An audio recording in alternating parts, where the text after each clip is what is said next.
சென்னையில் காலை முதல் நீடித்து வந்த மழை சற்று ஓய்ந்ததால் ஜிஎஸ்டி சாலையில் கடும் போக்குவரத்து நெரிசல் ஏற்பட்டுள்ளது. இது தொடர்பான தகவல்களை செய்தியாளர் ஜெய்சங்கரிடம் கேட்டு பெறலாம். ஜெய்சங்கர், இப்போ எவ்வளவு தொலைவுக்கு போக்குவரத்து நெரிசல் ஏற்பட்டிருக்கு? வாகன ஓட்டிகள் என்னென்ன சிரமங்கள் எதிர்கொள்றாங்க? சென்னை புறநகர் பகுதிகளில் இரவு அதிகாலை மழை பெய்தது. இந்த நிலையில காலை 7 மணி முதல் மழை ஓய்ந்த நிலையில் இப்போது ஜிஎஸ்டி சாலை குரோம்பேட்டை மற்றும் தாம்பரம், பல்லாவரம் ஆகிய பகுதிகளில் கடும் போக்குவரத்து நெரிசல் ஏற்பட்டுள்ளது. இந்த குரோம்பேட்டை ஜிஎஸ்டி சாலையில அங்கு அதிக வணிக நிறுவனங்கள் மற்றும் ஜவுளி கடைகள் உள்ளதால் இங்கு அதிக தீபாவளி பண்டிகைக்காக அதிக வாகனங்கள் துணிகளை வாங்க முற்படுகிறார்கள்.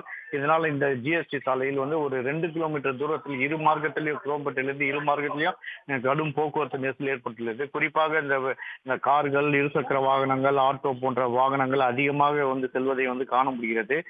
இதனிடையே இந்த மழை ஓய்ந்ததால் ஒரே நேரத்தில் அதிக வாகனங்கள் வந்ததால் இந்த போக்குவரத்து நெரிசல் ஏற்பட்டுள்ளது. ஆனால் போக்குவரத்து சீர் செய்யும் பணியிலும் போக்குவரத்து போலீசார் ஈடுபட்டு வருகிறார்கள். அங்கலம் அங்கலமாக இந்த வாகனங்கள் நகர்ந்து செல்வதை அந்த காட்சிகள் மூலமாக நாம் காண முடிகிறது. மேலதிக விவரங்களுக்கு நன்றி ஜெய்சங்கர்.